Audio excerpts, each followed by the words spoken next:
Hello दोस्तों, आप सबका स्वागत है एक बार फिर से एस्ट्रो गुरु चैनल पर। मैं आप सभी के लिए लेकर आया हूं आज एक बहुत ही यूनिक टॉपिक। हालांकि आपने अब तक उसको थंबनेल में पढ़ लिया होगा। तो आज का जो विषय है टैरो रीडिंग के लिए मैंने चुना वो है कि क्या आपके ऊपर आपके पितरों का ऋण अभी भी है, और अगर है तो उस पर टैरो की क्या गाइडेंस है। यही आज का विषय है और इसी पर आज टैरो रीडिंग करूँगा। हालांकि पितरों के ऊपर मैंने पहले भी रीडिंग की हुई है, तो जो पुरानी रीडिंग है उसके लिंक भी डिस्क्रिप्शन में दिए जा रहे हैं। और पितरों के बारे में जो भ्रांतियां समाज में हैं या कोई मिसअंडरस्टैंडिंग है तो उसके ऊपर भी मैंने जानकारी दी थी मेरे दूसरे चैनल पर। उसका लिंक भी, पितरों पर एक चर्चा करके टाइटल है, वो भी डिस्क्रिप्शन में लिंक दिया गया है। तो उसमें भी आप जा कर के लाभ उठा सकते हैं, समझ सकते हैं। कई बार पितरों को लेकर बड़ी कन्फ्यूज़न हो जाती है, या उनके कर्म, अपने कर्म, इन सारी चीज़ों से कन्फ्यूज़न हो जाती है। तो वो सारी डिटेल उसमें है, आराम से आप वीडियो को देख करके समझ सकते हैं। और फिर भी कहीं कोई कन्फ्यूज़न है तो कमेंट में उस चीज़ को पोस्ट करें, मैं देखता हूँ कि क्या कर सकता हूँ और कोशिश करूँगा कि आपकी शंका का समाधान ज़रूर करूँ। तो आज की रीडिंग के लिए मैंने 3 पाइल्स बनाई हैं जो आपकी स्क्रीन पर अब एक साथ दिखाई जा रही हैं। आज की तीनों पाइल्स पितृपक्ष में भोजन कराए जाने वाले 3 जीवों को मैंने पाइल के रूप में लिया है। कुत्ता पाइल नंबर 1, गाय पाइल नंबर 2 और कौवा पाइल नंबर 3। इन तीनों जानवरों का, इन तीनों एनिमल्स का बड़ा महत्व पितृपक्ष में है। पितृपक्ष के दौरान इन तीनों के लिए घर से भोजन निकालना आवश्यक होता है। तो इसी को ध्यान में रखकर मैंने इन तीनों को पाइल के रूप में लिया। तो जो भी आपको ज़्यादा अच्छा लगता हो या पहली नज़र में जो आपको लगा कि मुझे अपनी पाइल यही चुनना चाहिए, उसे अपनी पाइल मान लें और उसी के हिसाब से आज की रीडिंग को देखिए, ये आपके साथ रेजोनेट करेगी। अच्छा, मैं आपको ये भी बता दूं कि ये एक टाइमलेस रीडिंग है, जनरल रीडिंग है। टाइमलेस इसलिए है कि आप इसे अगर पितृपक्ष के दौरान देख रहे हैं तो उस समय या उसके बाद कभी भी आप इस रीडिंग को देख रहे हैं तो ये आपके साथ रेजोनेट करेगी, इसमें कोई इशू नहीं है, ठीक है। और हर एक पाइल के लिए टाइम स्टैम्प्स को कमेंट सेक्शन और डिस्क्रिप्शन दोनों जगह पर पोस्ट कर दिया गया है। तो आप टाइम स्टैम्प पर जब क्लिक करेंगे तो वीडियो आपके लिए फास्ट फॉरवर्ड हो जाएगा और डायरेक्टली अपनी पाइल की रीडिंग पर आप पहुंच जाएंगे। जो लोग आज मुझसे पहली बार जुड़े हैं उन सभी को मैं बहुत बहुत स्वागत करूंगा। एस्ट्रो गुरु चैनल पर आपका स्वागत है। इस चैनल को सब्सक्राइब जरूर करिए, बेल आइकन प्रेस करिए, क्योंकि जब आप बेल आइकन प्रेस करते हैं तो नए वीडियोस की नोटिफिकेशन आपके फ़ोन पर आनी शुरू हो जाती है। और मेरे रेगुलर व्यूवर्स और सब्सक्राइबर्स, आप सभी के सहयोग और प्यार के लिए बहुत बहुत आभार। आगे बढ़ने से पहले आपको एक बार बता दूं कि मैं एक प्रोफेशनल टैरो रीडर भी हूं, एक प्रोफेशनल एस्ट्रोलॉजर हूं। तो आपकी स्क्रीन पर ये नंबर जो आ रहा है इसके ऊपर आप कॉन्टैक्ट कर सकते हैं अगर अपने लिए आपको एक पर्सनल रीडिंग सेशन चाहिए तो। ये व्हाट्सएप नंबर है तो इस पर कॉल नहीं करना, इस पर मैसेज करिए।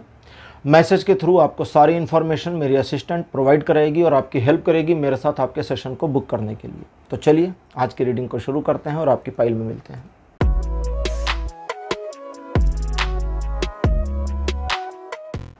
हेलो पाइल नंबर 1, आप सबका स्वागत है आपकी रीडिंग में। आपने एक कुत्ता चुना था पाइल के रूप में, मेरे बगल में लगा दिया गया है। कुत्ते के बारे में 2-4 बातें बता दूं सबसे पहले।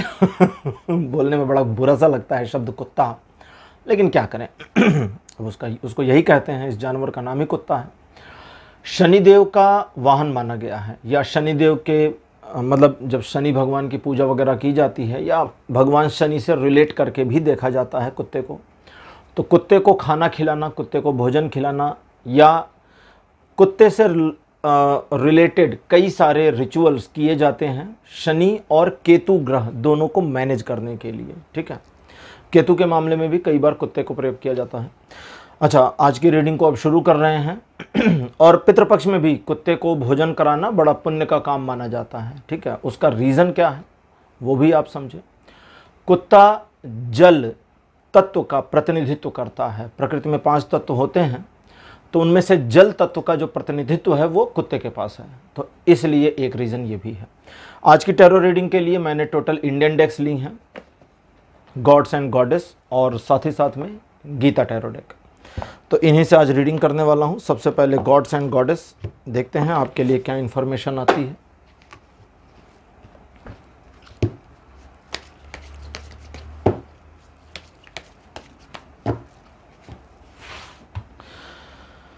सबसे पहला कार्ड आपके लिए गायत्री, माता गायत्री।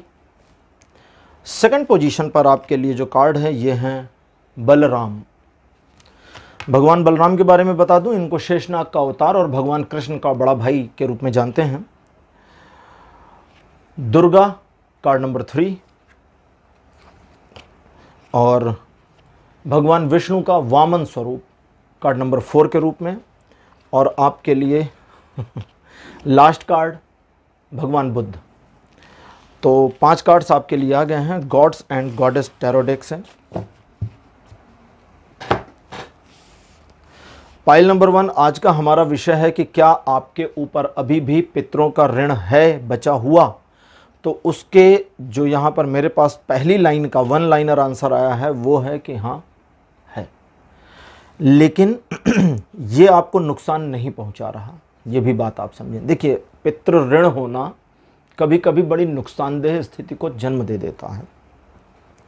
नुकसान नहीं पहुंचा रहा है उस तरीके से जिस तरह इसको एक्चुअली करना चाहिए, ठीक, ये एक बात है। लेकिन इस प्रॉब्लम की वजह से नुकसान हो रहा है वो दूसरी प्रॉब्लम है, वो दूसरी बात है। अब इसमें थोड़ा पहले अंतर समझ लें। नुकसान नहीं पहुंचा रहा का मतलब आपके पितृ आपको नुकसान नहीं पहुंचाना चाहते, जो अच्छी बात है। लेकिन इस समस्या के कारण, चूंकि पितरों का ऋण अभी भी आपके ऊपर है, इस वजह से जो आपके कर्मों और प्रारब्ध की चीज़ों को कैलकुलेट करके आता है उसमें थोड़ा समस्याएं हैं। जैसे कुछ समस्याओं का आप सामना करें। जैसे कई बार सिचुएशन ऐसी हो जाती है कि कुआं खोदिए तभी पानी पीने को मिलेगा, नहीं तो नहीं मिलेगा। मतलब शुरुआत से शुरू करना पड़ जाता है। कितना भी मैनेज करके रखें, चीज़ें शुरुआत पर चली जाती हैं। कई दफ़े आप बहुत कोशिश करके थक और हार जाते हैं तो आप देखते हैं कि काम अपने आप हो गया। कई बार ऐसा भी होता है कि आप जिस एक काम को बहुत ज़्यादा दुरूह का मतलब होता है कठिन, बहुत। देखिए, जब इस तरह की डेक्स को रीड करता हूं तो कई बार इनकी लैंग्वेज आनी शुरू होती है जो थोड़ी डिफ़िकल्ट होती है। मेरी कोशिश होती है मैं इजी करता रहूं, ठीक है। तो कई बार आपको बहुत मुश्किल लगने वाले काम किसी ने चुटकी बजाकर कर दिए होंगे और आपको लगा होगा कि अरे यार ये इतना आसान था और मुझसे हो ही नहीं रहा था। ये सारी समस्याएं, अब इन समस्याओं के सराउंडिंग और अलावा दूसरी समस्या धन को लेकर के है। आप जब अपने किसी प्रियजन के लिए, प्रियजन फैमिली मेंबर भी हो सकते हैं, कई बार बाहर के लोग भी हो सकते हैं, उनके लिए धन की व्यवस्था करने का प्रयास करते हैं तो हो जाता है। लेकिन जब इंडिविजुअल अपने लिए काम करने का प्रयास करते हैं, किसी अपने शौक इत्यादि को पूरे करने का प्रयास करते हैं, तो धन को लेकर के भी कई बार समस्या का सामना करना पड़ जाता है। अब यहाँ पर आपके लिए मैं आपको कुछ उपाय वगैरह बताऊं, उससे पहले मैं गीता डेक से कुछ कार्ड निकालूंगा ताकि थोड़ा सा चीज़ों को और एक्सपेंड कर सकूं। अगर कुछ छूट गया है तो गीता डेक मुझे वो इन्फॉर्मेशन भी दे देंगे, ठीक है। अच्छा, ये दोनों डेक्स को मैं रीड तो कर रहा हूँ, लेकिन अगर आप नए और अभी नया नया सीख रहे हैं टैरो, तो इन दोनों डेक्स को मंगाइएगा नहीं, कोई किताब नहीं मिलती इनके साथ में। अगर आप एक्सपीरियंस नहीं है तो इन दोनों डेक से आपको रीडिंग करने में बहुत ज़्यादा मुश्किल का सामना करना पड़ेगा, ठीक है। मतलब कर ही नहीं पाएंगे, इसको ऐसे समझिए। आपके लिए गीता डेक से मेरे पास जो पहला कार्ड अपीयर हुआ है ये है ट्रू लीडर्स। अब ट्रू लीडर्स में हमारे एंशिएंट माता पिता यानी भगवान शिव और माता पार्वती की फ़ोटो है। एंशिएंट माता पिता क्यों कहा? क्योंकि इनसे ही सृष्टि का आविर्भाव हुआ। तो हमारे जो सबसे पूज्य, एक तरह से हमारे जो सबसे पूर्वज हैं, सबसे मतलब इनिशियल पूर्वज, सबसे शुरुआती पूर्वज, वो शिव और पार्वती ही माने जाएंगे, ठीक है। सेकंड पोजीशन पर आपके लिए ग्रेट सोल्स। गीता डेक में सारे कार्ड्स के नाम इंग्लिश में दिए हुए हैं। थर्ड पोजीशन पर आपके लिए रीबर्थ। ये भी अच्छी इंफॉर्मेशन आ गई, ये ज़रूरी थी यानी आपके लिए। द बर्निंग फायर चौथे नंबर पर। और आखिरी कार्ड आपके लिए जो मेरे पास अपीयर हुआ है, दिस वन इज़। यहाँ 2 कार्ड्स आ गए हैं तो इसको नल एंड वाइड करेंगे और एक बार फिर से निकालूंगा। कई बार आपने अगर ध्यान दिया होगा तो मैं कुछ कार्ड्स को उठाता हूँ और एक बार में वो नहीं आता है और मैं छोड़ देता हूँ। वो इसलिए है क्योंकि उसे नहीं आना है, इसलिए नहीं आया तो छोड़ देना चाहिए। गेट्स टू हेल, ये आपके लिए 5वें नंबर पर अपीयर हुआ है। अब यहाँ गेट्स टू हेल का आना भी बहुत सही रहा, और इस चीज़ को अब आपको थोड़ा सा समझने की कोशिश करनी होगी। अपने लाइफ और अपनी चीज़ों को मैनेज करने का प्रयास करिए सबसे पहले। अब चूंकि आप ये जानते हैं कि ऐसी सिचुएशन बनी है, तो इस सिचुएशन से अगर बाहर ना आए तो गेट्स टू हेल यानी कि नर्क के दरवाजे की ओर आगे बढ़ने की पद्धति या प्रक्रिया में आप हैं, ये जान लीजिए। तो यहाँ पर ये चीज़ है, लेकिन इस पूरे मामले को आपको अब यहीं पर क्लोज करना होगा, यानी कि ये पितृ ऋण से अब आपको छूटने की ज़रूरत है। अच्छा, पितृ ऋण भी 2 प्रकार के होते हैं, ठीक। चूँकि पितरों से संबंधित होते हैं तो पितरों का ऋण, मैं आज जो रीड कर रहा हूँ ये पितरों का ऋण है, पितृ ऋण नहीं है। पितृ ऋण होता है अपने वंश को आगे बढ़ाने की स्टेज तक रुके रहना, जिसको शास्त्रों में कहा गया है कि एक पुत्र की प्राप्ति होनी चाहिए, इसी तरह बताया गया है। तो मैं इस चीज़ पर अभी बहुत ज़्यादा नहीं जाऊंगा, कभी पितृ ऋण के बारे में विस्तार से जानकारी दूंगा कि वो क्या है और क्या उसमें पुत्र की ही ज़रूरत होती है उस ऋण को चुकाने के लिए। जब तक पुत्र न हो जाए ऋण से मुक्त नहीं होंगे, तो सारी डिटेल बताऊंगा। तो अभी उस चीज़ से रिलेट नहीं करना है, ठीक है। तो अभी हम पितरों के ऋण के मामले पर हैं। पितरों का ऋण का मतलब पितरों के द्वारा किए गए कुछ ऐसे कार्य जिनका आपके ऊपर ऋण चढ़ गया है। इसमें कुछ ऐसी चीजें होती हैं जहां पितरों ने किसी से किसी प्रकार का कोई प्रॉमिस कर दिया था, वो अभी बचा हुआ है। भले वो चले गए, जिससे प्रॉमिस किया वो चले गए, बट वो प्रॉमिस की एनर्जी बची रह गई, ठीक। दूसरा, पितरों ने किसी से कर्जे वगैरह लिए थे, कर्जे नहीं चुकाए गए, पीढ़ियां बीत गईं, चाहे 10, 20, 50 पीढ़ियां बीत गई हों, लेकिन वो कर्ज चूंकि दिया नहीं गया है तो वो पीढ़ी दर पीढ़ी आपके ऊपर उसका दोष बना हुआ है। ये इस तरह के होते हैं पितर ऋण।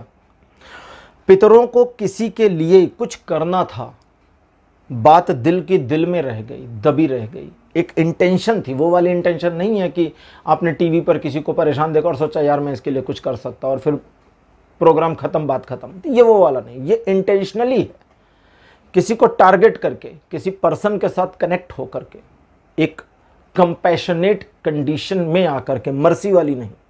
तो जो टीवी पर होती है या टीवी को देख करके आपको फील होता है वो मर्सी है, यानी दया की भावना, लेकिन जो पितरों ने फील किया था वो कंपैशन था, एक प्रकार की करुणा। जब हम किसी को परेशान देखते हैं ना तो सबसे पहले हमारे दिल में दया आ जाती है, इसकी मदद कर दें, लेकिन एक करुणा का भाव आता है जहां उसका दुख हमें महसूस होने लगता है। तो आपके पितरों में से किसी के साथ ये हुआ हो, अभी मैं बता नहीं रहा हूं क्या हुआ है, अभी सिर्फ बता रहा हूं पितरों का ऋण क्या होता है। तो ये चीज अगर हुई हो और इस चीज में उन्होंने मदद ना कर पाया हो, छूट गया हो मामला, तो पितरों का ऋण बनेगा। और अपने किसी एक तरह से कहें तो पिता या बाबा, जो लोग जीवित होते हैं ना, ऐसे लाइन चेन में होती है, तो जैसा बाप आपके पिता या आपके पिताजी के पिताजी वे जीवित होंगे तो नॉर्मली पड़ बाबा जिसको कहते हैं ना, पड़ दादा, वो लोग अक्सर नहीं होते फैमिलीज में, कुछ फैमिलीज में होते हैं। तो इस तरह की जो चेन होती है उसमें किसी एक ने किसी से कोई प्रॉमिस किया और पूरा नहीं किया तो वो भी एक ऋण बन जाता है, दोष बन जाता है। इस तरह के दोष बनते जाते हैं, ठीक है। इसको पितर दोष कहते हैं, पितृ दोष नहीं, अलग अलग हैं, थोड़ा सा अंतर है। तो इस तरह की सिचुएशन में आपको सबसे पहला काम तो क्या करना है, अगर नहीं कर रहे तो पितृपक्ष में जो पानी देने का काम है हर दिन का, वो जरूर करें, ठीक है। इसको अब दूसरा आपको क्या करना है, अच्छा यहाँ कुछ और इन्फॉर्मेशन आई है आपके लिए कि आपके परिवार में वर्तमान में एक पीढ़ी कोई भी एक ऐसी है जो पुराने पितरों का पुनर्जन्म भी है, और चूंकि पुराने पितरों का वो पुनर्जन्म हैं तो उनके द्वारा किए गए कर्म, जो काम होंगे उनके द्वारा, वो बहुत ही जल्दी इस पूरे ऋण को खत्म कर देंगे। अब पकड़ेंगे कैसे कि वो है कौन, अब उसको भी समझ लें। एक ऐसा व्यक्ति जिसकी कुछ आदतें आपके किसी पूर्वज से मिलती हैं जो अब इस दुनिया में नहीं है। अगर आपके पिताजी डायरेक्ट एक ही पीढ़ी पहले के नहीं है दुनिया में तो वो पूर्वज हैं, जैसे मेरे पिताजी नहीं हैं इस दुनिया में तो वो मेरे लिए पूर्वज हो गए हैं अब, ठीक है। और पितरों में भी आने लगे हैं। हाँ, मेरे पापा नहीं हैं क्या कर सकते हैं इस चीज़ को ठीक है। तो आपके पूर्वज की कुछ आदतें उनमें कैरी फॉरवर्ड आप देख सकते हैं, और कई बार उनकी उन आदतों की वजह से बड़ा इरिटेशन भी हो जाता होगा, गुस्सा लग जाती होगी। तो इस तरह से उनको पकड़ें कि ये हैं फैमिली के मेंबर, उनकी एज जो भी हो, बच्चा हो या यंग हो या एजेड हो गए हो, तो उनको है। अब साथ ही साथ उनकी खुद की जो आदतें हैं वो बड़ी शरारती होंगी, उनकी एज अभी चाहे जो भी हो। परिवार में थोड़ा सा ना परेशानी उनकी वजह से कभी कभी आ जाती है, जैसे झगड़ा हो जाना, या एक झगड़े की स्थिति का बन जाना, या एक ऐसी सिचुएशन का बन जाना जहां समझ ना पाएं कि यार अब इनको कैसे मैनेज किया जाए। तो इस तरह से कैच करेंगे कि वो पर्सन है वो, उनके द्वारा इसी पितृपक्ष में या जो भी पितृपक्ष आपके सामने आएगा उसमें जो घर से बाहर खाना रखने का कार्यक्रम है वो उनके हाथों से करवाइए। ये पहला काम है, याद रखिएगा। क्योंकि सिर्फ खाना रखने की बात की है। अच्छा, यहाँ खाना रखने का मामला क्यों आया है, वो इसलिए क्योंकि मेरा कार्ड कहता है कि हो सकता है उनके खुद के पिता अभी जीवित हों और उन्हें जल देने का अधिकार ना हो। जल देने का अधिकार पितृपक्ष में सिर्फ उनको होता है जिनके पिताजी नहीं हैं, ठीक है। जैसे आपके पिताजी के पिताजी, अगर दादाजी नहीं है तो आपके पिताजी जल देंगे, पिताजी भी नहीं है तो आप देंगे। आपका नंबर तभी आएगा जब पिताजी ना हो। अगर चेन अभी बनी है तो जो अभी उस चेन में पहले हैं, आगे हैं, उनका काम है जल देना इत्यादि करना। दूसरा, पितृपक्षों में, यहाँ पितृपक्षों से जुड़ी बातें ज़्यादा आई हैं। पितृपक्षों में अपने घर में उन भोज्य पदार्थों को बनाइए जो आपको पता है कि आपके पूर्वजों को पसंद थे, एक चीज़। और दूसरा, अगर संभव हो सके तो किसी ब्राह्मण को भोजन कराइए। यहाँ मैंने किसी ब्राह्मण को कहा, ठीक है। ब्राह्मण में कोई भी ब्राह्मण चलेंगे। ब्राह्मण में अगर आपके मित्र कोई ब्राह्मण हैं, ऑफिस में जॉब करते हैं, पंडिताई नहीं करते हैं, तो भी चलेंगे, ठीक है। मैं चीज़ों को क्लियर इसलिए कर रहा हूँ और मैं इसका रीज़न बता देता हूँ। रावण राक्षस था, उसके बावजूद भगवान राम ने, राक्षस था, आतताई था, दुराचारी था, अत्याचारी था, लेकिन वो ब्राह्मण समुदाय से था, इसलिए जब भगवान राम ने उसे मारा तो ब्रह्म हत्या का पाप लगा, जिसे उन्होंने अयोध्या से काफ़ी दूर धोपाप, एक अयोध्या से 70 किलोमीटर 75 किलोमीटर दूर है, सुल्तानपुर शहर में धोपाप नाम की जगह है। उस जगह का नाम हो गया है धोपाप, क्योंकि वहाँ पर भगवान राम ने जब जल में स्नान किया, सरोवर नदी में, गोमती नदी में, ठीक है, सरयू अयोध्या में है, वहाँ गोमती है, तो उनके पाप धुल गए वो, और उसका एक अनुष्ठान हुआ था। कभी वो कहानी मैं सुना दूंगा आप लोगों को क्या मामला था।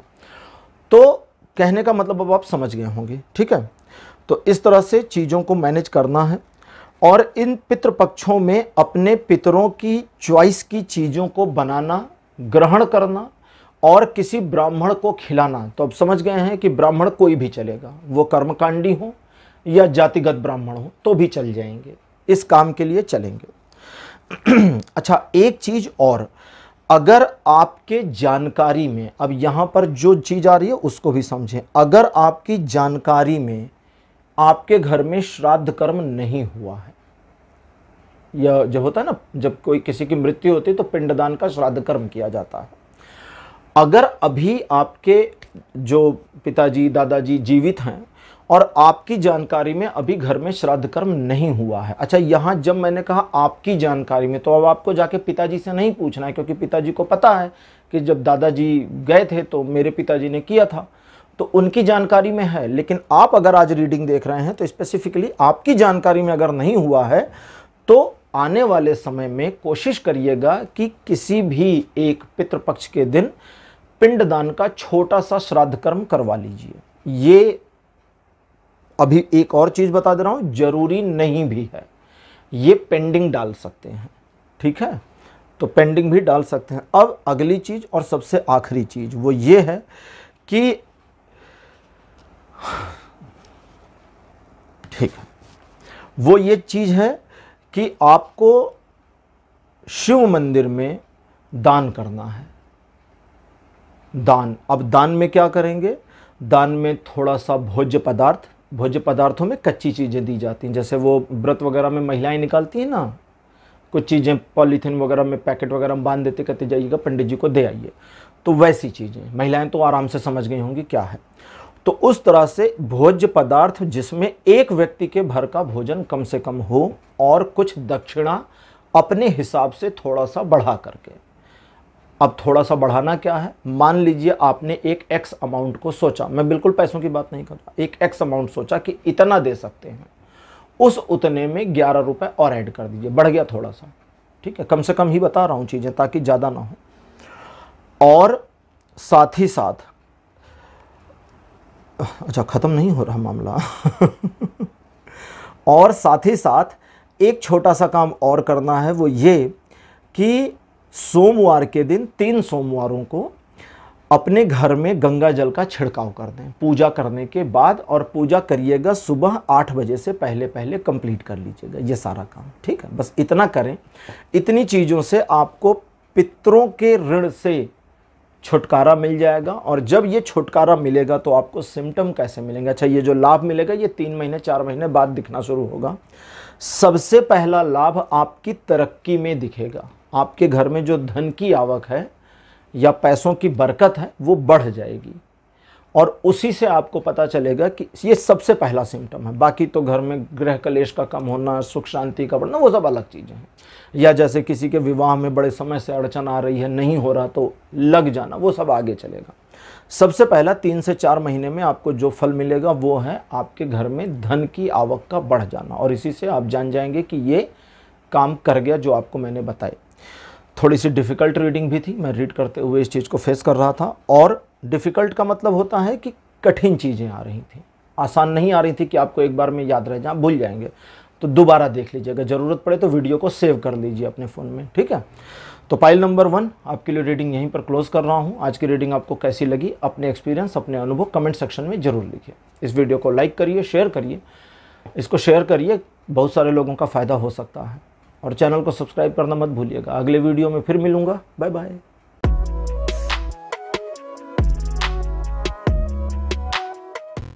हेलो पाइल नंबर 2, आप सबका स्वागत है आपकी रीडिंग में। आपने गाय को चुना था एज अ पाइल, मेरे बगल गाय की फ़ोटो लगा दी गई है। आपके लिए रीडिंग अब शुरू करते हैं। अच्छा, गाय को के बारे में एक और बात बता दूं, गाय पृथ्वी तत्व का प्रतिनिधित्व करती है, पृथ्वी तत्व का प्रतिनिधित्व करती है। इस वजह से पितृपक्ष में गाय के लिए भोजन निकालना बड़ा आवश्यक माना गया है। और चूंकि गाय पृथ्वी के तत्व का एक प्रकार से मैनेज करती है, कह लें, या ये कह लें कि पृथ्वी के तत्व को रूल कर रही होती है, इसलिए गाय को बृहस्पति भी माना गया है, बृहस्पति ग्रह से भी संबंधित है, ठीक है।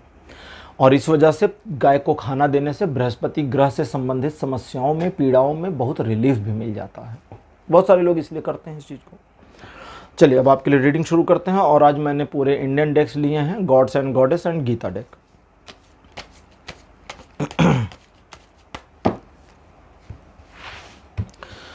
पाइल नंबर 2 आपके लिए पहला कार्ड मेरे पास सूर्य, भगवान सूर्य। सेकंड पोजीशन पर आपके लिए भगवान विष्णु का मत्स्य अवतार। कार्ड नंबर 3 आपके लिए मेरे पास जो अपीयर हुआ है, दिस वन इज, 2 कार्ड्स आ गए, इसको नल एंड वाइट करते हैं। कार्ड नंबर 3 आपके लिए प्रभु नित्यानंद। कार्ड नंबर 4 आपके लिए मेरे पास जो आ रहा है, दिस वन इज गोपाल, भगवान कृष्ण का बाल स्वरूप गोपाल। और लास्ट कार्ड आपके लिए मेरे पास हैं अग्निदेव, सूर्य से लेकर के अग्नि तक। बहुत बढ़िया। जात वेदा, ये एक शब्द है जो वेदों में लिखा हुआ है अग्निदेव के लिए। अगर आपने कभी श्री सूक्त का पाठ किया हो तो उसमें जात वेदा शब्द आया हुआ है, जहाँ श्री सूक्त एक्चुअली, उसके बारे में बता दूं, पाठ तो किया जाता है लेकिन मूलतः और मुख्यतः श्री सूक्त हवन के लिए प्रयोग किए जाने वाली ऋचाएं हैं वेदों की, इसीलिए उसमें आता है। और बार बार कहा जाता है कि हे जात वेद अग्निदेव, इन सारी आहुतियों को लक्ष्मी माता तक ले जाइए, क्योंकि अग्नि जो है एक मीडियम, एक माध्यम मानी गई है सनातन में। अग्नि हर एक चीज को जलाकर राख कर देती है, साथ ही साथ पवित्र भी कर देती है, ठीक है। पवित्र करने का भी प्रसंग है। और इस पवित्रता के कारण ही सीता की अग्नि परीक्षा हुई थी। उसके बारे में जब मैं रामायण के ऊपर बातचीत करूंगा कभी, तब बताऊंगा सारी डिटेल्स। अब आप समझें, सबसे पहली चीज, क्या आपके ऊपर पितरों का ऋण बना हुआ है? तो आपके लिए मेरे पास इंफॉर्मेशन है, जी नहीं, पितरों का किसी तरह का ऋण आपके ऊपर नहीं है।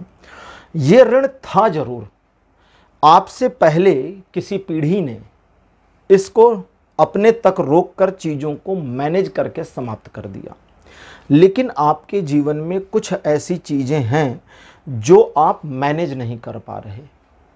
अब यहाँ दूसरी चीजें चलेंगी, क्योंकि अब आप टैरो रीडिंग कर रहा हूं तो जानना तो चाहेंगे नहीं, ऐसा तो है नहीं कि एक लाइन में ख़त्म कर दूं, आप कहेंगे गड़बड़ हो गई आज तो कुछ चीज़ें आपके जीवन में हैं जो मैनेज नहीं कर पा रहे हैं और आपकी मैनेजमेंट बार बार फेल हो रही है, क्रोध बढ़ जाता है और आप अपने आप को एक ऐसी सिचुएशन में पाते हैं जहां आपको लगता है कि अब दिशा दशा या सिचुएशन को या अपने माइंडसेट को या अपने तौर तरीकों को बदलने की ज़रूरत है।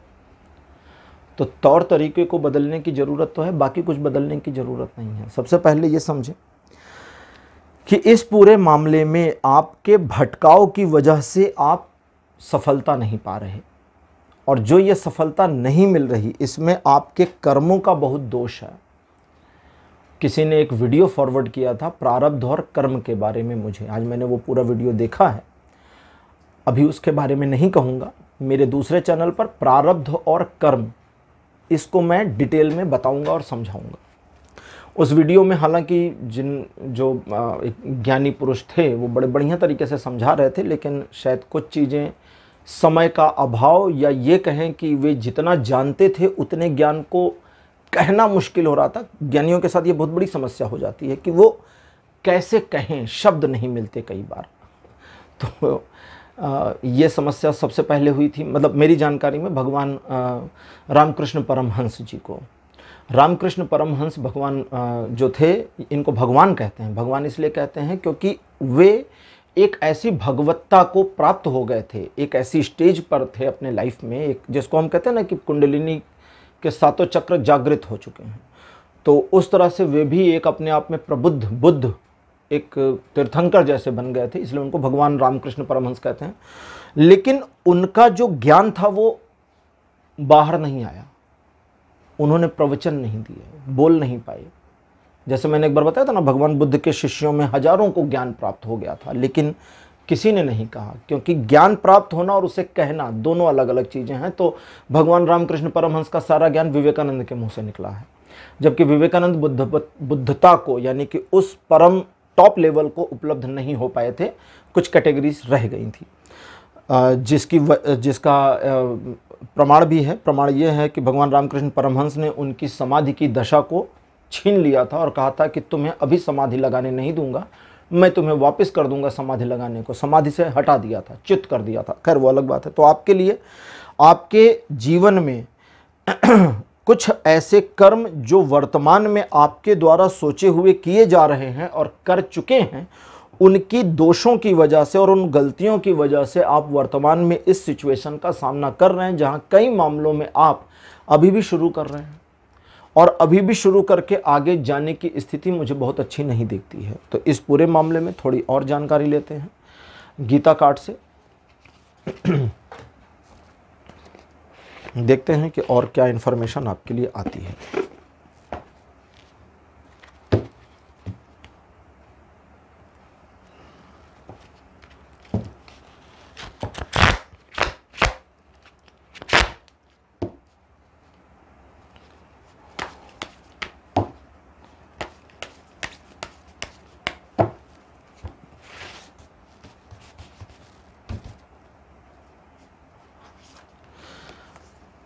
कार्ड निकालने के बाद हाथ से छूटा। सबसे पहला कार्ड इंटेलिजेंस। सेकंड पोजीशन पर आपके लिए मेरे पास जो कार्ड अपीयर हुआ है, this one is managing balance, maintaining balance actually उसका नाम है, या मैनेजिंग बैलेंस कहें। Worms of mystery, card number 4 pure devotee. Pure devotee जो कार्ड है इसमें राधा कृष्ण का चित्रण किया गया है और गोपियां उनके सराउंडिंग में हैं। ठीक है, गोपियां भगवान कृष्ण की बहुत बड़ी भक्त रही हैं, या कहें पहली भक्त वही रही हैं, क्योंकि कृष्ण पर जितना भरोसा उनको उस समय में था वो शायद किसी और ने दिखाया नहीं है। लास्ट कार्ड आपके लिए है डिवाइन डिसेंट। उसका रीज़न क्या है गोपियों वाले मामले में कि जब कृष्ण रासलीला करते थे तो रासलीला शुरू होने से पहले गोपियों को पता होता था कि कृष्ण होंगे तो राधा के साथ, सबको पता होता था, लेकिन जब रास शुरू होता था तो कृष्ण सबके साथ होते थे। इस पर मैंने कई बार बोला भी है।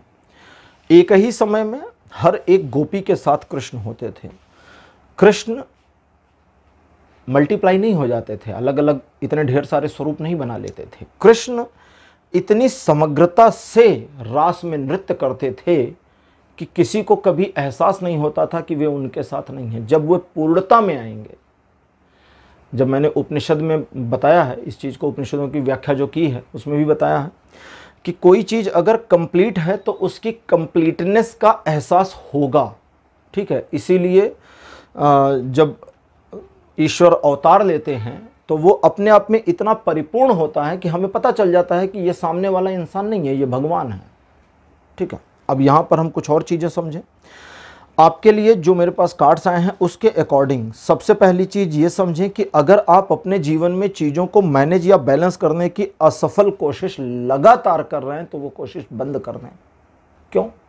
क्योंकि चीज़ें बैलेंस हैं। कोशिश मत करिए ना, कोशिश खराब कर देती है। ठीक है, अब कोशिश खराब कैसे करती है? मेरी बहुत सारी व्यूअर्स महिलाएं हैं तो महिलाओं से रिलेटेड उदाहरण लेता हूं। ठीक है, एक साड़ी है, उस साड़ी को साड़ी ही कहेंगे ना, उसे सलवार सूट तो नहीं कह देंगे।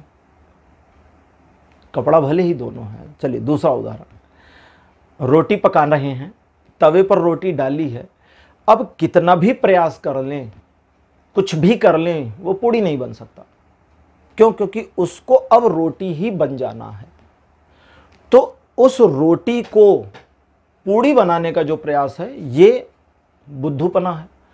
तो ऐसे ही जो चीज़ें लाइफ में आपके बैलेंस हैं उनको बैलेंस करने की कोशिश मत करिए, क्योंकि फिर ज़रूरत से ज़्यादा हो रहा है। पहले से चीज़ें बैलेंस हैं। अब आप कैसे समझेंगे चीज़ें बैलेंस हैं? थोड़े दिन छोड़कर देख लीजिए। ठीक है, ईश्वर के ऊपर, कहते हैं ना, ईश्वर के ऊपर छोड़िए, छोड़ दीजिए और अपने स्किल सेट में इम्प्रूवमेंट लाइए। टैलेंट की परिभाषा, किसी से बात मेरी हो रही थी, मैंने पूछा टैलेंट की परिभाषा क्या है? कंफ्यूज हो गए वो।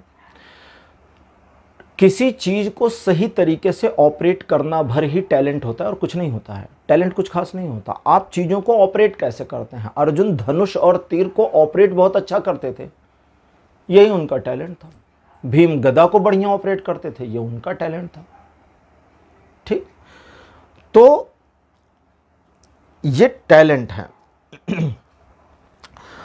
पहला काम ये करना है कि संतुलन को बनाना बंद कर दीजिए और दूसरा ये करना है कि नैतिकता का पालन करिए। सबसे इंपॉर्टेंट ये चीज आपके लिए आई है, नैतिकता का पालन, यानी मोरल्स के साथ चलिए। शॉर्टकट लेने की कोशिश मत करिए, डॉज देने की कोशिश मत करिए, लोगों का फायदा उठाने का प्रयास मत करिए, लोगों को बेवकूफ बनाकर अपना काम साधने के प्रयास मत करिए। हटा दीजिए ये सारे प्रयास, शातिरपना हटा दीजिए, थोड़े मासूम हो जाइए, लेकिन अक्लमंद मासूम। ऐसा मासूम नहीं बुद्धू वाला कि कोई भी आया रौंद के चला गया, नहीं। इंटेलिजेंस का कार्ड भी आया। ये कहती हैं, जैसे मैं बता रहा था ना, कहती हैं कि नहीं, इसको समझाओ कि मासूमियत नहीं लेकर आनी है, अक्लमंदी लेकर आनी है। मोरल्स का पालन करिए, चीज़ों को on the track, on the ground रखिए, लेकिन समझदारी के साथ काम करिए। और अब आगे आपके लिए, अब चूंकि हम आज पितरों के बारे में रीडिंग कर रहे थे तो थोड़ी इन्फॉर्मेशन उनके बारे में भी आई है। अपने पितरों के प्रति श्रद्धा का भाव रखिए, वो चाहे जैसे रहे हो। जैसे मान लेते हैं किसी के पितर बड़े बुरे इंसान थे, मान लेते, एक उदाहरण लेते हैं ना, उसी से समझ लीजिएगा सारे लोग अपने अपने को। आपके पितर बहुत अच्छे थे, बहुत बढ़िया बात है। अब हम सबसे बुरे का उदाहरण लें तो सभी समझ जाएंगे।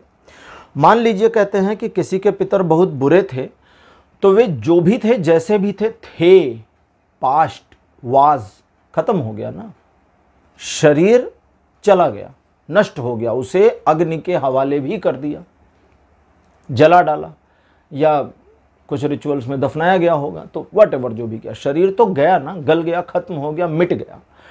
अब शरीर से जब आत्मा निकल गई है तो वो, जैसा कि मैं कई बार बता चुका हूं कि आत्मा पूरी प्योर निकलती है, आत्मा के ऊपर बोझ नहीं होता। इस चीज को थोड़ा सा क्लियर करूं, नहीं तो कंफ्यूज हो जाएंगे। हमारे इस जीवन के जो कर्म हैं, इसका परिणाम हमें अगले जन्म में मिलेगा, कंफर्म है, छूट नहीं सकता, ठीक। लेकिन जब हम इस शरीर को छोड़ेंगे तो हमारी आत्मा प्योर प्योर निकल जाएगी, किसी तरह का कोई बोझ, कोई कर्म, हमारे बंधन, कोई कर्म बंधन हमारी आत्मा पर नहीं होगा। जब हम पुनः शरीर धारण करेंगे तो वो कर्म बंधन फिर आ जाएगा। अब अगर किसी ने शरीर छोड़ा, एक दिन के बाद नया शरीर मिला, तो वो एक दिन का जो गैप है वो कर्म बंधनों को हटा देता है, पहली चीज। दूसरा, पितृ, अब यहां डिफाइन करना पड़ेगा नहीं तो समझ नहीं पाएंगे। जो पितर हैं हमारे, जो चले गए, उन्होंने दूसरा शरीर अगर धारण कर लिया तो फिर पितर कैसे, किसी ने पूछा था। तो उनका एक ओजस रह जाता है, उनका एक तेज, जैसे कभी कभी सुना होगा, कहते हैं ना कि एक आकाशिक रिकॉर्ड होता है, हम सभी वहीं से कनेक्टेड हैं। हमारी जो ये दिमाग है ना, इसको ऐसे समझें कि ये हार्ड डिस्क है, ये जो हमारा दिमाग लगा हुआ है, ये हार्ड डिस्क लगाई हुई है भगवान ने, लेकिन सुपर कंप्यूटर कहीं और है, और हमारा इंटरनेट उसी सुपर कंप्यूटर से कनेक्ट होकर चल रहा है। तो जो भी हमारी हार्ड डिस्क में रिकॉर्ड होता है, ये सब बैकअप जाता है सुपर कंप्यूटर पर और पितरों के द्वारा आपको आशीर्वाद दिया जाना या गाली दिया जाना, हाँ पितर कभी कभी गालियां भी देते हैं, जो भी चीजें पितरों से आती हैं वे उसी सुपर कंप्यूटर से आ रही होती हैं, क्योंकि वह एनर्जी वहां कॉन्सेंट्रेट है। शरीर तो दूसरा हो गया, आत्मा तो चली गई, आत्मा रुकेगी थोड़ी ना आपके लिए कि भैया अब आप मान लीजिए पितृ हैं और आप इसलिए रुके हुए हैं कि ये बच्चा अब हर साल मेरे को पानी देगा पितृपक्ष में, नहीं। आत्मा ने तो शरीर धारण कर लिया, लेकिन इस जन्म के या उनके जन्म के जो भी कर्मों का डेटा रिकॉर्ड हुआ उस सुपर कंप्यूटर में, आकाशिक रिकॉर्ड में, सचमुच में होता है ऐसा, ठीक है। जैसे मैं भी बात कर रहा होता हूं तो आकाशिक रिकॉर्ड से कनेक्टिविटी बनानी पड़ जाती है या बन जाती है, इसलिए कभी कभी बात करते हुए मैं किसी और की भाषा भी बोलता हूं, मतलब उनके लैंग्वेज में, उनके शब्दों में बोलना शुरू करता हूं। तो फ़र्क आपको मिल जाता होगा मेरी रीडिंग में, जब मेरे अलावा किसी और की भाषाएं शुरू हो जाती हैं तो परिवर्तन आ जाता है मेरे टोन में। तो उन पितरों के भी प्रति आपको अपने आप को श्रद्धावान करना है, वे अच्छे थे या बुरे थे इस बात से कोई फर्क नहीं पड़ता। उनके बारे में अब कोई गलत बातें नहीं कहनी है, अब बुराइयां नहीं करनी है, अब लोगों को यह नहीं बताना कि उनकी वजह से आपकी ज़िंदगी में ये हुआ, वो हुआ, ऐसा हुआ, वैसा हुआ, कुछ भी नहीं बताना, ठीक। अगर कोई कहे कि भैया आपके बाबा, आपके पिता फलाने धमाके ऐसे वैसे, बोलिए ठीक है, जो जैसे थे वो इस धरती पर थे, अब चले गए तो उनके साथ वो सारी चीज़ें समाप्त हो गई, उस बारे में बात ना करें, डांट दीजिए। मैं तो बड़े प्यार से बोल रहा हूँ, आपको थोड़ा सा गुस्सा होकर बोल रहा हूँ। अगली चीज़, अपने घर में, जो आपके घर में छोटे बच्चे हैं जिनकी एज अप्रॉक्सीमेटली 7 साल से नीचे हैं, उन बच्चों के प्रति अपने व्यवहार को बड़ा मृदुल रखें। कभी कभी उनको अपने हाथ से खीर का भोजन कराएं, ये रेमेडी जैसा समझें आप अपने लिए। उन 7 साल या उससे छोटे बच्चों को, लड़का लड़की कोई भी हो, उनका ध्यान रखें, ध्यान तो रखते ही हैं सारे लोग। और उनको कभी कभी, अब यहाँ कोई दिन, मैं सोच रहा था कोई दिन आएगा लेकिन कोई दिन नहीं आया, कोई दिन डिफाइन नहीं हो रहा है। 7 साल से कम उम्र के बच्चों को खीर अपने हाथ से, कटोरी चम्मच हाथ में ले लें, बोले मेरे हाथ से खा लो 2 चम्मच, ठीक है। बच्चे बड़े हो जाते हैं ना, 6-7 साल के, बड़े अक्लमंद हो जाते हैं वो, तो उस चीज़ का ध्यान रखें। और कभी कभी, अब आखिरी चीज़, आखिरी 2 चीज़ें आएंगी आपके लिए, कभी कभी बातचीत में अपने पूर्वजों की तारीफ़ें किया करें, फैमिली के मेंबर से या दूसरे लोगों से। और अगर तारीफ़ करने लायक कुछ भी नहीं है तो कुछ अच्छी 2-4 चीज़ें उनकी याद कर लें। कोई कितना भी बुरा हो, उसने आपको कभी एक ज्ञान की बात बताई होगी जो भले किसी किताब से पढ़ी गई हो, भले उन्होंने स्वामी विवेकानंद को ही कोट किया हो कि कर्म करो, कर्म से पीछे मत हटो, तो हटा दीजिए स्वामी विवेकानंद को, बोलिए मेरे पिताजी, मेरे बाबा जी ये कहते थे, कभी कभी बातचीत करते समय ऐसा बोला करिए, इससे बहुत बड़ा प्रभाव पड़ेगा। कभी सुना है ना, लोग कहते हैं कि अरे पता है मेरे पिताजी एक बात कहते थे। तो इस तरह की कोटिंग सीखिए और करने का प्रयास करिए। अब सबसे अंत में सबसे अच्छी चीज़, प्यारी और लास्ट, सारी चीज़ें बता चुका हूं मैं आपको क्या क्या करना है। अब सबसे आखिरी में, किसी तरह का पितर का ऋण तो नहीं है, लेकिन उसके बावजूद पितृपक्षों में कम से कम 3 या 4 पितृपक्षों में आपको अपने द्वारा हवन करे जाने की ज़रूरत है। हवन, अब हवन करने के लिए नॉर्मली छोटी सी एक हवन का वो बना लीजिए, एक छोटी सी 10-20 रुपए की पैकेट हवन सामग्री ले आइए और घर में उस दिन कुछ, आपको पता होगा नहीं तो घर की महिलाएं जानती हैं, पूड़ी वगैरह बनती है, कुछ भोज्य पदार्थ, साथ में उन चीज़ों के हवन किया जाता है। पितरों को हवन खाली हवन सामग्री का नहीं किया जाता है, वो खाने पीने की चीज़ें, सब्जी, पूड़ी और भी कुछ चीज़ें होती हैं, वो सारी चीज़ों को मिला करके थोड़ा थोड़ा करके एक हवन छोटा सा कंप्लीट कर दीजिए, ठीक है। और ये 3 या 4 साल लगातार आपको करने हैं। ये अगर आप करते हैं तो इसका बेनिफिट, चूंकि मैं बताने वाला वैसे नहीं था, लेकिन यहाँ मेरे पास आ गया है इन्फॉर्मेशन तो बता रहा हूँ। मुझे लगा था ये हवन वाला मामला करके ख़त्म हो जाएगी रीडिंग। अच्छा, तो इसका बेनिफिट आपको ये मिलेगा कि पितरों की एक प्रकार की ब्लेसिंग आनी शुरू हो जाएगी। समस्या नहीं है, कोई ऋण नहीं है, किसी प्रकार की पितरों की ओर से कोई गालियाँ नहीं आ रही हैं आपको, कोई उलाहना, कोई कंप्लेन नहीं है, लेकिन ब्लेसिंग भी नहीं आ रही। तो अग्निदेव कहते हैं कि उस ब्लेसिंग को चालू करने के लिए ये एक छोटे से काम को कर लीजिए, और अगर आप हर साल कंटिन्यू कर ले जाते हैं तो फिर बहुत बढ़िया है। अदरवाइज 3 या 4 साल कंटिन्यू करना है, लेकिन पितृपक्षों में ही, ठीक है। तो अच्छा, पितृपक्षों में किस तिथि को करेंगे, यहाँ पर मेरे पास एक आखिरी चीज़ आई है। आपके सबसे लेटेस्ट पितृ जो गए, सबसे लेटेस्ट मतलब अभी अब कुछ समय पहले, सालों पहले, कुछ साल पहले जिनका देहांत हुआ, वे जिस तिथि को गए हैं, इंडियन कैलेंडर में तिथि प्रथमा द्वितीया करके चलती हैं, तो जिस तिथि को गए हैं उस तिथि को हवन करना ज़्यादा लाभदायक आपके लिए रहेगा। तो पाइल नंबर 2 आपके लिए रीडिंग यहीं पर क्लोज होती है। अच्छी बात ये रही कि आपके ऊपर किसी तरह का पितरों का ऋण नहीं है। तो आज की रीडिंग आपको कैसी लगी, अपने एक्सपीरियंस, अपने अनुभव कमेंट सेक्शन में ज़रूर लिखिएगा। इस वीडियो को लाइक करिए, शेयर करिए। शेयर करेंगे तो कई सारे लोगों को फ़ायदा हो सकता है, तो शेयर ज़रूर करिए और चैनल को सब्सक्राइब करना मत भूलिएगा। अगले वीडियो में आपसे फिर मिलूँगा।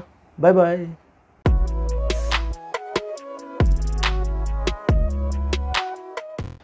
हेलो पाइल नंबर 3, आप सबका स्वागत है आपकी रीडिंग में। आपने कौवा चुना था। कौवे को भोजन देना, कौवे को खाना देना बहुत ज़्यादा बढ़िया माना जाता है पितृपक्षों में। मेरे बगल उसकी फ़ोटो लगा दी है। कौवे के बारे में बता दूं कि ये वायु तत्व से संबंधित होते हैं, वायु तत्व का प्रतीक होते हैं। आज 2 डेक्स यूज़ कर रहा हूँ, गॉडेस गाइडेंस और गीता डेक, ठीक है। चूँकि पितरों से जुड़ा मामला है तो मुझे लगा इंडियन डेक्स यूज़ करनी चाहिए। चलिए अब आपके लिए देखते हैं क्या आता है टैरो से।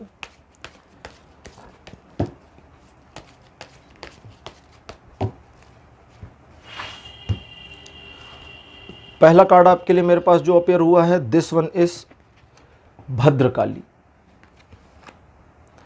सेकंड पोजीशन पर आपके लिए मेरे पास कार्ड है यमुना, माता यमुना।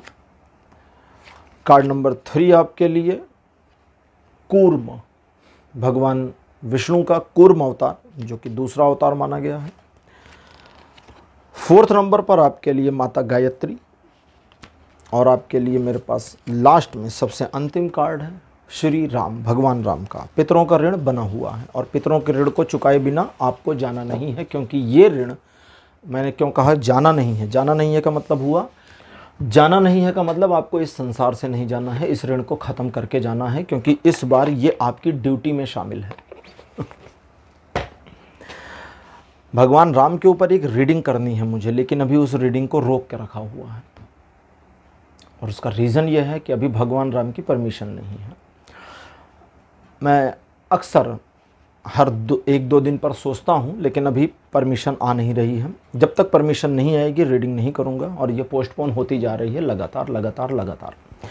तो सबसे पहले इन्फॉर्मेशन भगवान राम के पास से आई है। वो कहते हैं कि जैसे मैंने अपने पितरों के एक वचन कह लें या कह लें कि एक श्राप को पूर्ण करने के लिए अवतार लिया, या कहें कि काम किया, मेहनत करी, बहुत कुछ किया, वैसे ही आपको ये चीज़ अपने से क्लोज कर देनी है। भगवान राम के बारे में बता दूं कि भगवान राम के एक पूर्वज थे जिन्होंने रावण को श्राप दिया था कि मेरी पीढ़ी तुम्हारा नाश करेगी। ये कहानी भी जल्दी सुनाऊंगा।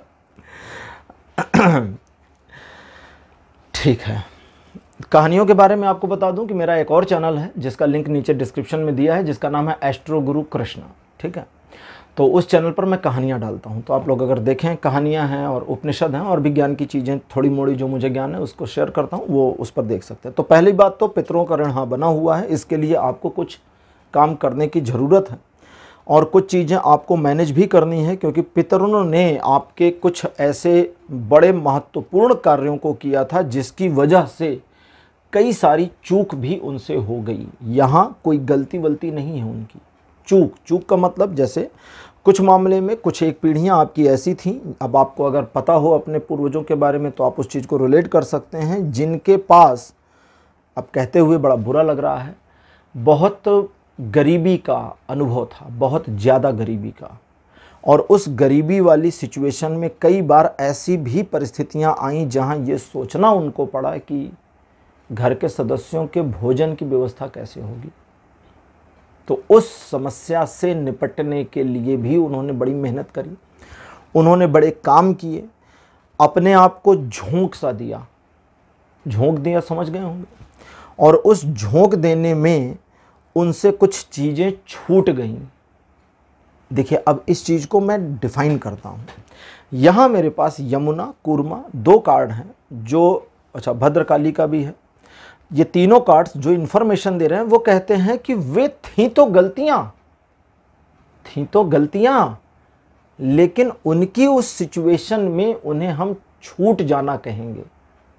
ईश्वर कह रहे हैं, ईश्वर कहते हैं वो छूट जाना है, उसे मैं गलती में नहीं गिन रहा, उसे मैं गिनता हूं कि वो छूट गई, मिस आउट हो गई। जैसे फॉर एग्जाम्पल, आप रोज मंदिर जाते हैं, ठीक, एग्जाम्पल है ये, और आपके बच्चे के एग्ज़ाम की आखिरी डेट तक आप फीस का प्रबंध नहीं कर पाए और आखिरी डेट पर आपको फीस का प्रबंध होते होते तक हो गया।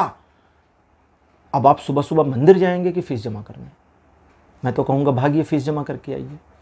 तो उस दिन सुबह के समय मंदिर जाना छूट गया। अब स्पिरिचुअलिटी में देखें तो एक गलती भी है, चले ही गए होते। बहुत ज़्यादा स्पिरिचुअल लोग कहेंगे कि सब मोह माया है, भगवान सबसे पहले हैं, बाकी सब बाद में है। ठीक, तो ईश्वर का कहना यहाँ है कि ये इस तरह की गलतियाँ हैं जो छूट गईं और आपको उन्हें सुधारने की ज़रूरत है। और इस तरह की गलतियों के छूटने का जो परिणाम और प्रभाव हुआ है, वो प्रभाव ये हुआ है कि आप कितने भी अमीर हो गए होंगे इस समय, धन कितना भी आ गया हो, या आपको समस्या भले भी ना हो, मन अशांत है और संतुष्टि नहीं मिल रही। और यह अशांति इस तरह की भी है जो अंदर ही अंदर फील होती है। आप समझा भी नहीं सकते कि कुछ लोगों को कई मामलों में कि यह अशांति क्यों है। जैसे एक उदाहरण लेते हैं जो आपके शरीर से संबंधित है। आप अपने आप को एक ऐसी सिचुएशन में कई बार पा चुके हैं जहां प्यास बुझ नहीं रही। ये वो वाली सिचुएशन नहीं है जहां गर्मी लगी है, खूब सारा पानी पी लिया लेकिन फिर भी अभी प्यास लगी है, नहीं। ये वो सिचुएशन है जहां मौसम भी ठीक है, पानी भी ठीक है, सेहत भी ठीक है, लेकिन आज सुबह से ऐसा पता नहीं क्या हो गया कि मैं कई बार पानी पी चुका लेकिन प्यास नहीं बुझ रही है, अतृप्ति महसूस हो रही है, समझा नहीं सकते, प्यास लगी नहीं है, दिमाग में प्यास बनी हुई है। पानी से रिलेटेड यमुना कहती है। और उन मामलों में जहां पर आपने अपने जीवन में अंधकार का अनुभव किया, एक ऐसी प्रकाश की किरण आपको मिली जो अनायास ही आपके जीवन में आई और चीज़ों को उसने बेहतर करना शुरू किया। यह आपके पितरों की ब्लेसिंग है। तो अच्छी और बुरी दोनों चीज़ें आपके साथ हैं। एक बार मैं गीता कार्ड से कुछ कार्ड्स निकाल के देख लूँ और इन्फॉर्मेशन देख लें एडिशनल क्या है, उसके बाद आपको बताना शुरू करूँगा कि आपको करना क्या है। सबसे पहला काम तो आपको फिलहाल ये करना है, मैं सोच रहा था लेकिन गायत्री देवी का कार्ड कहता है कि आपको गायत्री मंत्रों का जप करने की ज़रूरत है। अभी इसके बारे में और डिटेल में चीज़ें बताता हूँ मैं आपको, ठीक है। अब गीता डेक के बारे में, इससे गीता डेक से कार्ड निकाल लें 5। पहला कार्ड आपके लिए है डिटर्मिनेशन, बहुत अच्छे। सेकंड पोजीशन पर आपके लिए मेरे पास जो कार्ड आया है ये है टॉलरेंस। कार्ड नंबर 3 आपके लिए है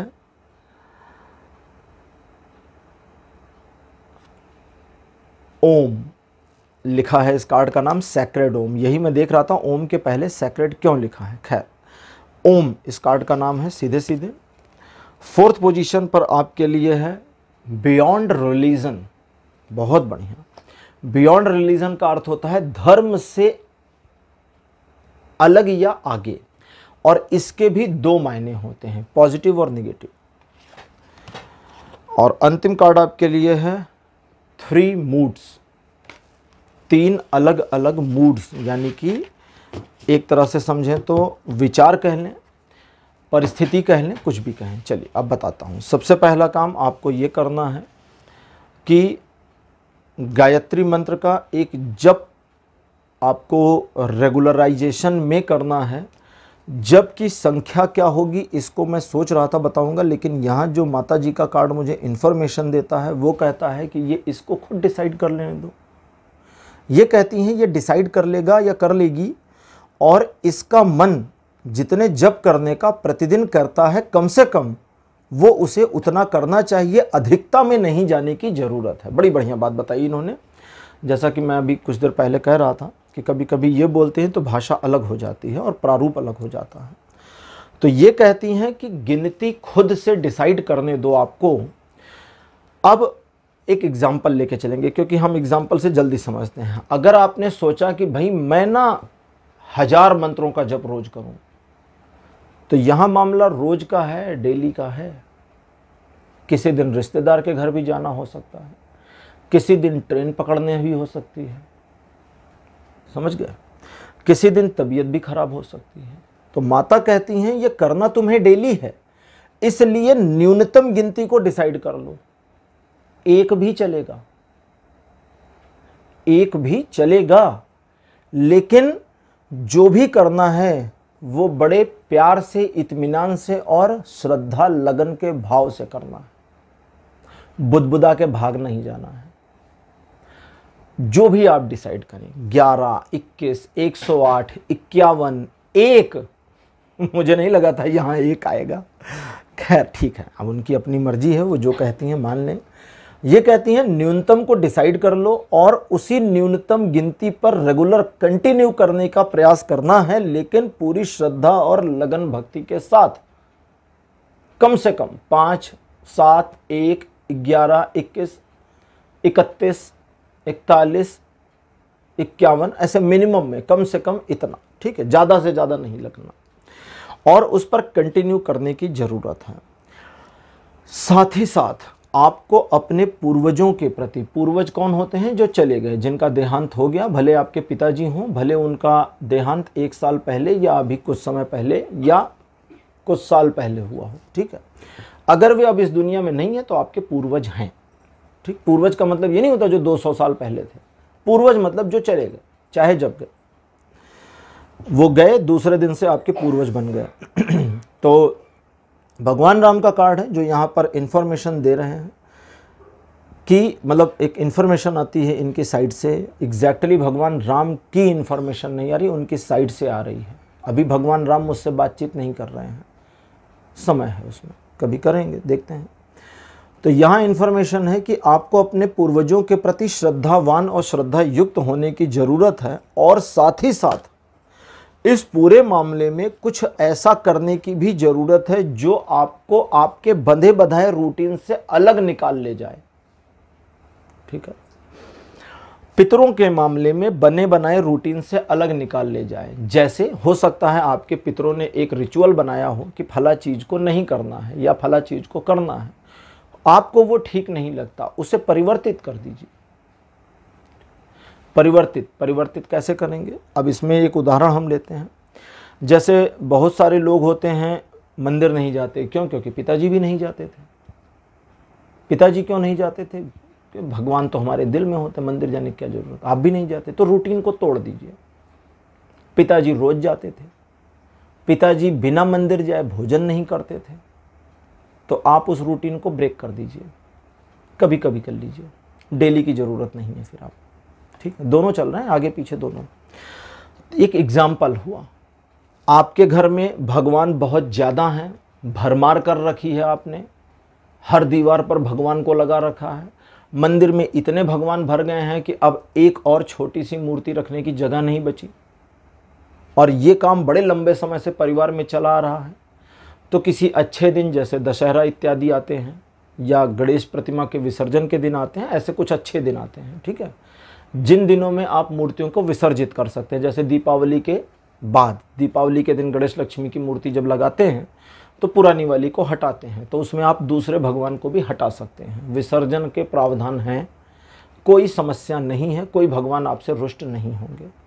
अगर आपके घर में 20 भगवान की मूर्तियां हैं या फोटो हैं, और 20 में से आप हटा करके 5 करना चाहते हैं, 15 को हटा देना चाहते हैं, तो वो 15 आपसे रुष्ट नहीं होंगे, कोई पाप वाप नहीं मिलेगा, कोई श्राप, कुछ बुरा नहीं होने वाला। ठीक है, सनातनी हैं आप, और सनातनी अपने भगवान के साथ रह सकते हैं और उनके बिना भी रह सकते हैं। हम दुर्गा की पूजा 9 दिनों करते हैं और फिर उनको विसर्जित करके आते हैं। गणेश के आगे खूब नाचते हैं और फिर उनको नदी में बहा के आते हैं, विसर्जन करते हैं। विसर्जन एक संस्कृत का शब्द है, हिंदी में तो बहा देना हुआ। ये एक तांत्रिक प्रक्रिया है, मैंने कई बार इसको बताया है। तांत्रिक प्रक्रिया क्या है? मैं हूँ, मूर्ति है और ईश्वर हैं, 3 लोग हैं। मूर्ति को भी हटाना पड़ेगा, तब मैं हूँ और ईश्वर है। ठीक है, कनेक्टिविटी को डायरेक्ट बनाना होगा, मीडिएटर की ज़रूरत को हटाना होगा। ये एक सिंबॉलिक्स है, लेकिन जब तक कनेक्शन नहीं बना आपका डायरेक्ट, आपको मूर्ति की ज़रूरत है। और बिना मूर्ति के, बिना उनकी प्रतिमा के, बिना उनके फोटोग्राफ के, ठीक है, आप उनसे कनेक्टिविटी फील नहीं कर पाएंगे, क्योंकि अभी आप इतने कैपेबल नहीं हैं कि फील करें। और जिस दिन कैपेबल हो जाइएगा उस दिन ना मूर्ति की ज़रूरत है ना फोटो की, फाड़ फूड़ के फेंक दीजिए तो उठा के। जो लोग उस लेवल पर पहुंचे उन्होंने मूर्तियों को खंड कर दिया, तोड़ दिया। इसका यह मतलब नहीं कि सारे लोग तोड़ दें। कुछ एक रिलीजन में है जो पहुंचे हुए थे, उन्होंने खंडित किया, अब उनके फॉलोवर सबको खंडित करते आ रहे हैं। मूर्खता चालू है, जारी है। तो उस मूर्खता के चलने की वजह से दुनिया में तो कितना अनाचार चल रहा है वो आप देख ही रहे होंगे, बताने की जरूरत नहीं है। मेरा इशारा कहाँ था? उन्होंने जो किया था, जिनको मानते हैं, उन्होंने सही किया था, उन्होंने गलत नहीं किया था। वे पहुंचे थे, उनके और ईश्वर के बीच में मूर्ति की जरूरत नहीं थी, उनका कनेक्शन डायरेक्ट था ना भाई, तो उनको मूर्ति की जरूरत नहीं थी। लेकिन उनके फॉलोवर्स लगे पड़े हैं तोड़ने में, उनकी मर्जी।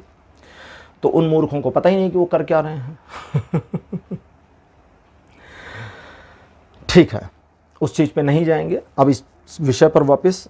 तो कुछ ऐसा करने की जरूरत है जो बनी बनाई रूटीन और परंपरा को थोड़ा भेदित करे, थोड़ा सा तोड़े और एक नए को चलाए। लेकिन यहां आपको ध्यान रखना है कि ऐसा अपमान की भावना से नहीं करना है, ऐसा करना है क्योंकि ऐसा करने के लिए, देखिए, कुछ चीज़ों को जब रूटीन से हटाते हैं तो हमारा जो माइंड है वो कॉन्शियस हो जाता है।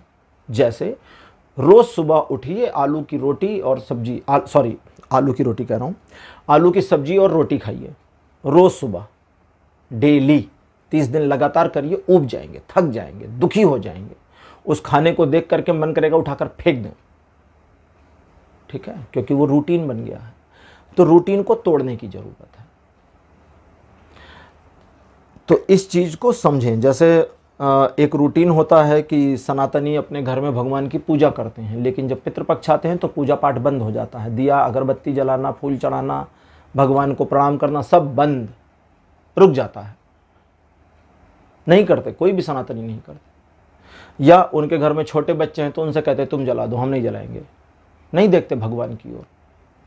रूटीन को, पूरे साल भर के रूटीन को 15 दिन के लिए ब्रेक कर देते हैं। ये ब्रेक करना ही उस रूटीन के नएपन को ले आता है। ठीक है, भगवान को आपकी क्या चाहिए? श्रद्धा चाहिए, सब उन्हीं का तो है। उन्हीं का उन्हें समर्पित, उन्हीं का उनको देकर खुश करना।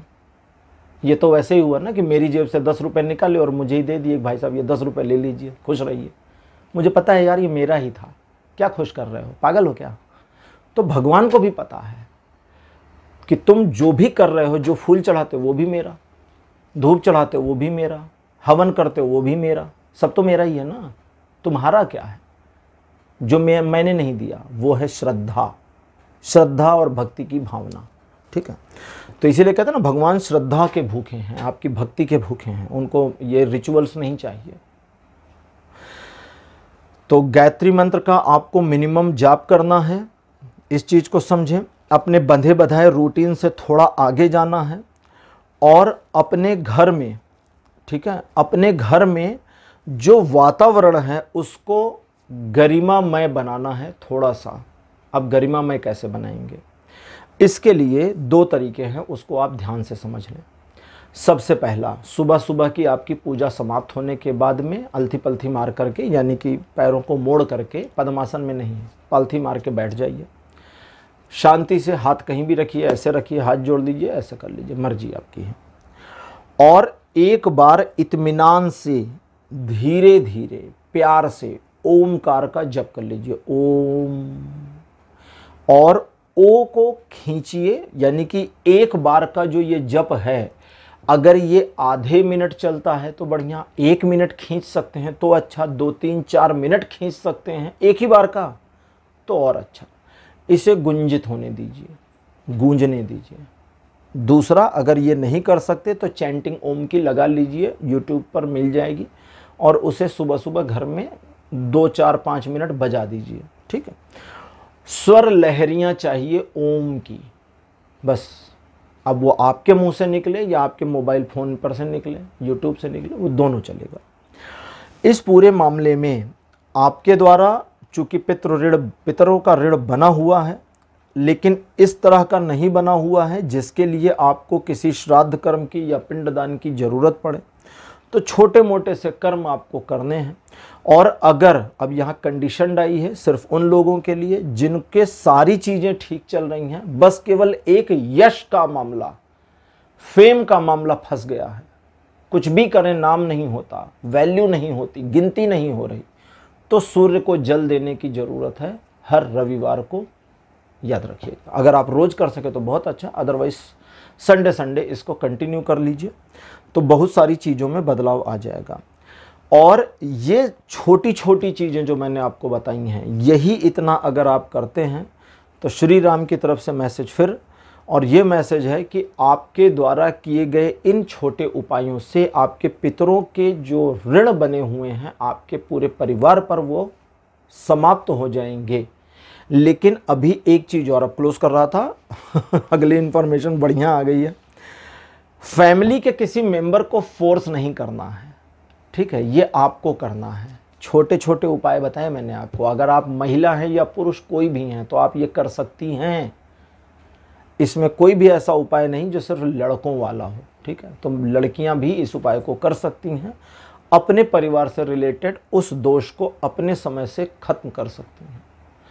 खत्म ये कब होगा, इस चीज़ की परवाह आपको नहीं करनी है, ठीक है। जब तक अगर आप लड़की हैं इस घर में तब तक करें, जब आप इस घर से चली जाएंगी तो दूसरे के घर की होंगी, फिर आपको ये करने की ज़रूरत नहीं है।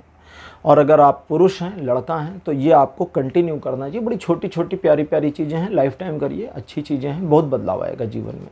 तो पाइल नंबर 3 ये थी आपके लिए आज की रीडिंग। आज की रीडिंग कैसी लगी, अपने एक्सपीरियंस, अपने अनुभव कमेंट सेक्शन में ज़रूर लिखिएगा। इस वीडियो को लाइक करिए, शेयर करिए और चैनल को सब्सक्राइब करना मत भूलिएगा। अगले वीडियो में आपसे फिर मिलूँगा।